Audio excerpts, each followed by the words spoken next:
What a sourdough is, it's a combination of both a yeast, wild yeast, and bacteria working and feeding off starches in the flour. They produce both acetic acid and lactic acid, and this is what gives your sourdough its sour characteristics. So how do we start it off? Well, we started off with a ratio. In here I've got 80 grams of baker's flour and I've got 20 grams of rye flour. Into a bowl, and to that I'm going to then add about 120 mils of water. Mix it until it forms a paste.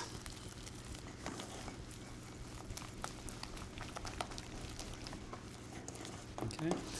And then we allow that to sit for 24 hours in a warm environment, as close to 28 degrees as possible. After 24 hours, we should start to see very small bubbles inside our mixture. At that point, we then need to feed it. We now take 100 grams of what we did 24 hours ago, and we mix 100 grams of flour and 100 grams of water, and we mix that into a paste. Now we leave that sit for 8 hours at 28 degrees until 4 o'clock in the afternoon, okay, and then we refeed it again. We want to promote yeast activity. So the more we feed a levain, or the more we feed a starter, the more yeast we will allow to grow and the more food source it will have, so it will become stronger. If we only feed it once a day, the acidity levels will build and our yeast activity will decline.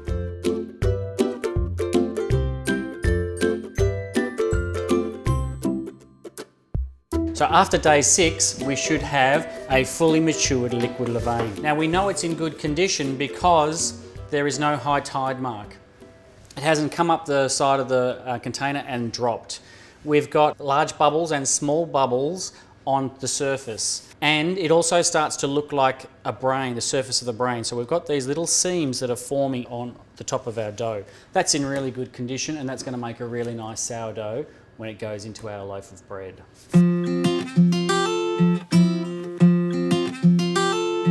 So we've gone through the process of making our sourdough culture. At the end of creating our sourdough culture, we've decided, do we want a stiff levain or a liquid levain? I like to use a stiff levain. It's a little bit easier for me to work in a commercial bakery, but at home a liquid levain might be easier for you. So let's have a look at a stiff levain. How do we know a stiff levain is in good condition? Well, we look at it. This has been sitting overnight for around about 12 hours, and we can see that it is nice and got a nice volume to it, but the secret to a sourdough is that it's not sticky or pasty. It's still got strength in the dough and still got integrity.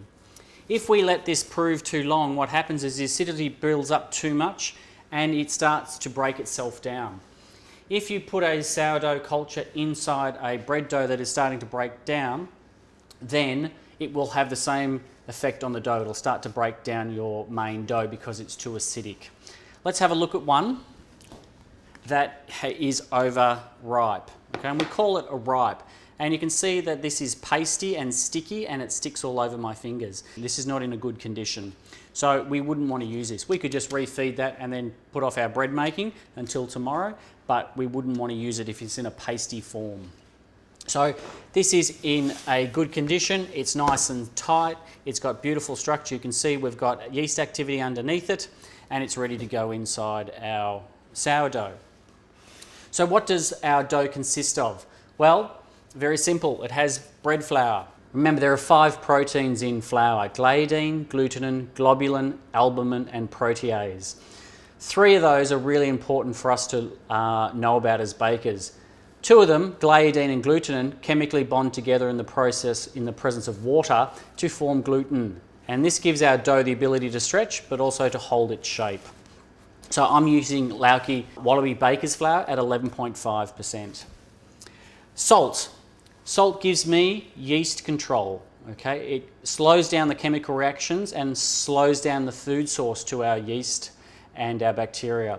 So it's really important. This also gives us flavour, but it also gives us crust colour as well. This helps with the browning of our our chemical reactions when our bread is in the oven. So salt is really important. The other ingredient I add to mine, I add a little bit of dry yeast. Okay, some people don't, some people do. I add a little bit of dry yeast just because it helps me with a slightly lighter product, 0.1%, but you can leave it out if you want. And the other ingredient is water. Water is really important. This is what determines the hydration or the viscosity of the dough. Obviously, the higher you go in water, the more fluid the dough is, but the harder it is for you to work.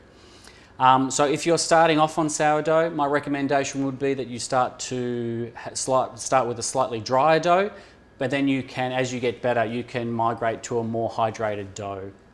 So these are our base ingredients for making bread and sourdough, so let's get mixing.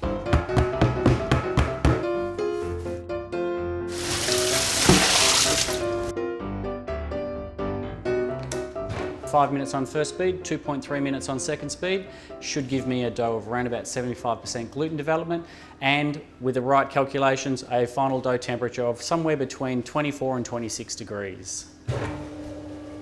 So you can hand mix doughs and you can get a really good result. Obviously with machines, the machines do the work for you, but every machine is different. So on this machine, this handles 100 kilos of dough, and I know that it mixes for around about 2.3 minutes on second speed. If you're using a KitchenAid or a smaller machine at home, you might need to work out how long you need to mix it on second speed. It all depends on the size of the bowl and the actual size of the dough that you've got inside it. What you're looking for in a KitchenAid is you don't want it to be sitting on top of the hook, you want it to be interacting with the bowl. Gluten is only formed when the dough is folded, so you need to mix it on your second speed is when you start to see the dough folding on the side of the bowl, and we call that second speed. Once we have an understanding of what is influencing our bread, we can then control it. Most problems at home in a domestic setting will be temperature related problems. Either the dough is too hot or the dough is too cold and it's not proving exactly the same way as you think it should. A thermometer is important. You've got to know what your final dough temperatures are. So this is called a shaggy dough. This is the point where we will decide, do we need more water in it or not, okay? But you can see that gluten is forming and it relaxes and it starts to flow ever so slightly. So I'm happy with that dough. So we'll continue to mix on first speed and then we'll go into second speed.